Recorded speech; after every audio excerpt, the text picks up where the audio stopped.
Hi dear souls. Today's வேர்ல்டில் இன்னைக்கு நிறைய பேட் ஹேபிட்ஸ் பற்றின அவேர்னஸ் நமக்கு இருக்குது. நிறைய அடிக்ஷன்ஸ்னால என்னென்ன ப்ராப்ளம்ஸ் க்ரியேட் ஆகுது அப்படிங்கிற அவேர்னஸ் கூட நமக்கு இருக்குது. ஒரு ட்ரிங்க் பண்ணுறாங்க, இல்லை ஸ்மோக் பண்ணுறாங்க. இதனால் என்னென்ன ப்ராப்ளம்ஸ் பாடி லெவலில், ஃபேமிலியில், சொசைட்டியில் அது எந்த அளவுக்கு ஒரு இம்பேக்டை, சைடு எஃபெக்ட்ஸை, டிசீசஸை க்ரியேட் பண்ணுது அப்படிங்கிறத பற்றின விஷயங்கள் எல்லாமே நமக்கு தெரிஞ்சிருக்கு. ஆனால் இன்னைக்கு சின்ன குழந்தைங்கள்லேருந்து பெரியவங்க வரைக்கும் ஒரு குறிப்பிட்ட விஷயத்துக்கு அடிக்ஷனாக இருக்காங்க. இதனால் இந்த ட்ரிங்க்ஸ், ஸ்மோக் பண்ணுறது, இதில் க்ரியேட் ஆகிற டிசீசஸை விட, இம்பேக்ட்ஸை விட அதிகமான டிசீசஸ், சைடு எஃபெக்ட்ஸ் இந்த ஒரு அடிக்ஷன்னால் இன்னைக்கு க்ரியேட் ஆகிட்டுருக்கு. அதுதான் டிஜிட்டல் அடிக்ஷன். டிஜிட்டல் லெவலில் நம்ம ரொம்ப அடிக்ஷனாக இருக்கோமா? எந்த அளவுக்கு நாம் அடிக்ஷனாக இருக்கோம் அப்படிங்கிறத எப்படி நாம் தெரிஞ்சுக்கிறது? ஸோ ஹெல்த் கேர் இண்டஸ்ட்ரியில இருந்து இந்த அடிக்ஷன் லெவலை நம்ம தெரிஞ்சுக்கிறதுக்காக நமக்கு ஒரு 10 கொஸ்டின்ஸ் கொடுத்துருக்காங்க. அது மட்டும் இல்லாமல் டிஜிட்டல் அடிக்ஷன்ல இருந்து வெளியில் வர்றதுக்கான ஒரு 3 டிப்ஸும் ப்ரொவைட் பண்ணியிருக்காங்க. அந்த 3 டிப்ஸ் இந்த வீடியோவோட கடைசியில் நான் சொல்கிறேன். ஃபர்ஸ்ட் கொஸ்டின், நான் மொபைல் என்னையே மறந்து நான் ரொம்ப அதிகமாக யூஸ் பண்ணுறேன், எனக்கே தெரியாமல் நான் ரொம்ப அதிகமாக என்னோட மொபைலை யூஸ் பண்ணுறேன் அப்படின்னா நாம் டிஜிட்டலி அடிக்டிவாக இருக்கும். நான் மொபைல் அதிகமாக யூஸ் பண்ணுறேன்னு எனக்கு தோணுது, ஆனால் நான் அதை குறைக்கிறதுக்கு ட்ரை பண்ணுறேன், பட் ஆனால் என்னால் முடியல அப்படின்னா நாம் டிஜிட்டலி அடிக்டிவாக இருக்கும். ஃபுல் டேயில் மோஸ்ட் ஆஃப் தி டைம் அதிகமான நேரம் நான் நோட்டிஃபிகேஷன் செக் பண்ணுறதுலையும், இல்லை சேட் பண்ணுறதுலையும், இல்லை சோசியல் மீடியாஸில் ப்ரௌசிங், இல்லை வீடியோஸ் பார்க்குறதுலையும் தான் என்னோட டைம் ரொம்ப அதிகமாக போகுது அப்படின்னா நாம் டிஜிட்டலி அடிக்ஷனாக இருக்கோம் அப்படிங்கிறத நம்ம புரிஞ்சுக்கலாம். என்ன சொல்கிறாங்கன்னா, நம்மளோட மொபைல் சம்டைம்ஸ் நம்மளால் யூஸ் பண்ண முடியாத டைம் ஏற்படும். நம்ம சார்ஜ் போடாமல் இருந்திருக்கலாம். அந்த டைமில் மொபைல் ரொம்ப சுவிட்ச் ஆஃப் ஆகிற கண்டிஷனில் இருக்கும். அப்போ நம்மளால் சோசியல் மீடியா யூஸ் பண்ண முடியாது, யாருக்கும் சேட் பண்ண முடியாது.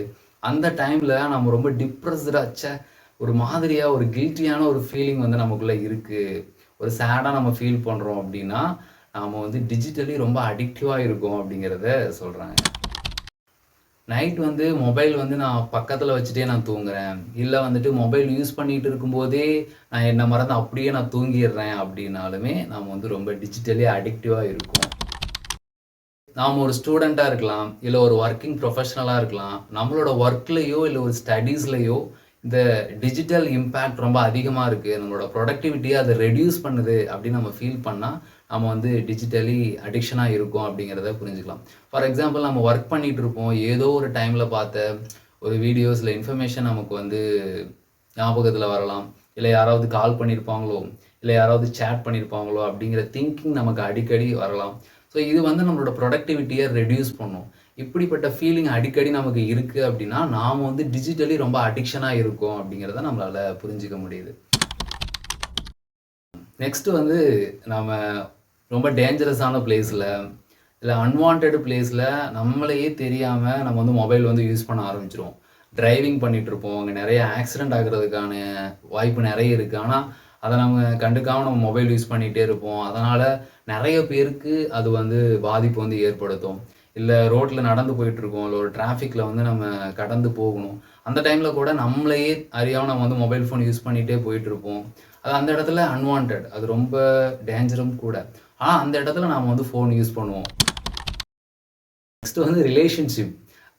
ஃபோன் யூஸ் பண்ணுறதுனால நிறைய ரிலேஷன்ஷிப் நம்மகிட்ட கட் ஆகிட்டே இருக்கும்.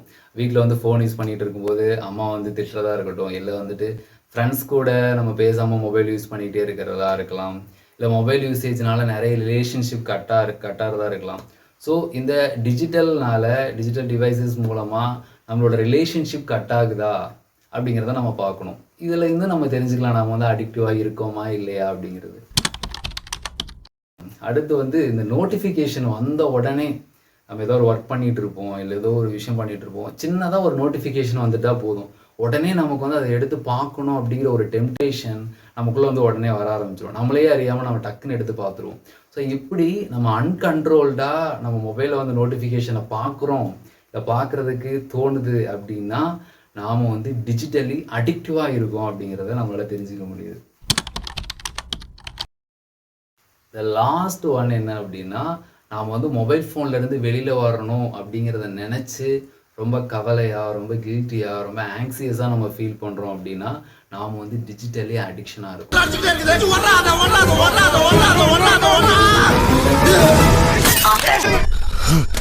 ஸோ அவ்வளோதாங்க. இந்த 10 கொஸ்டின்ஸ் மூலமாக நம்மளை கேட்டுக்கிறது மூலமாக நாம் வந்து எந்த அளவுக்கு நம்ம டிஜிட்டலி ரொம்ப அடிக்டிவாக இருக்கோம் அப்படிங்கிறத நம்மளால் புரிஞ்சிக்க முடியுது. ஸோ ரொம்பவே இதை படிக்கும்போது எனக்குமே இது ரொம்ப யூஸ்ஃபுல்லாக இருந்துச்சு. எந்த அளவுக்கு நம்ம வந்து அடிக்ஷனாக இருக்கோம் அப்படிங்கிறத நம்மளால் வந்து தெரிஞ்சுக்க முடியுது. ஸோ இந்த 10ல் எந்தெந்த விஷயத்தில் எத்தனை விஷயத்தில் நீங்கள் வந்து ரொம்ப கரெக்டாக இருக்கீங்க அப்படிங்கிறத கீழே வந்து மென்ஷன் பண்ணுங்கள். ஃபார் எக்ஸாம்பிள் நான் வந்து ஒரு 4 விஷயத்தில் வந்து நான் ரொம்ப கரெக்டாக இருக்கேன் அப்படின்னா கீழே 4 அப்படின்னு சொல்லிட்டு நீங்கள் மென்ஷன் பண்ணுங்கள். நான் வந்து ரொம்ப மொபைலுக்கு அடிக்டிவாக இருக்கேன் அப்படிங்கிறத என்னால் புரிஞ்சிக்க முடியுது. பட் ஆனால் இதுலேருந்து நான் எப்படி வெளியில் வர்றது? இதிலிருந்து வெளியில் வர்றதுக்கான ஒரு 3 டெக்னிக்ஸ் இல்லை ஸ்ட்ராட்டஜிஸ்ன்னு கூட சொல்லலாம். ஒரு 3 விஷயம் நமக்கு வந்து சஜஸ்ட் பண்ணுறாங்க. த ஃபர்ஸ்ட் ஒன் இஸ் நம்மளோட நோட்டிஃபிகேஷனை நம்ம வந்து டர்ன் ஆஃப் பண்ணி வைக்கணும். நம்ம டேல ஒரு குறிப்பிட்ட டைம் மட்டும் ஒதுக்கி அந்த டைமில் மட்டும்தான் நான் வந்து என்னோட நோட்டிஃபிகேஷன்ஸுக்கு நான் ரிப்ளை பண்ணுவேன். அந்த டைமில் மட்டும் தான் நான் சோசியல் மீடியா யூஸ் பண்ணுவேன் அப்படின்னு சொல்லிட்டு ஒரு குறிப்பிட்ட டைமை மட்டும் ஒதுக்கி அந்த டைமில் நம்ம மொபைல் யூஸ் பண்ணுறோம் அப்படின்னா அது ரொம்பவே நம்மளோட மென்டல் லெவலில் ரொம்பவே அது யூஸ்ஃபுல்லாக இருக்கும். நம்மளோட ப்ரொடக்டிவிட்டி எந்த இடத்துலையும் நம்மளை வந்து பாதிக்காது. The second one is mindful eating அப்படின்னு சொல்கிறாங்க.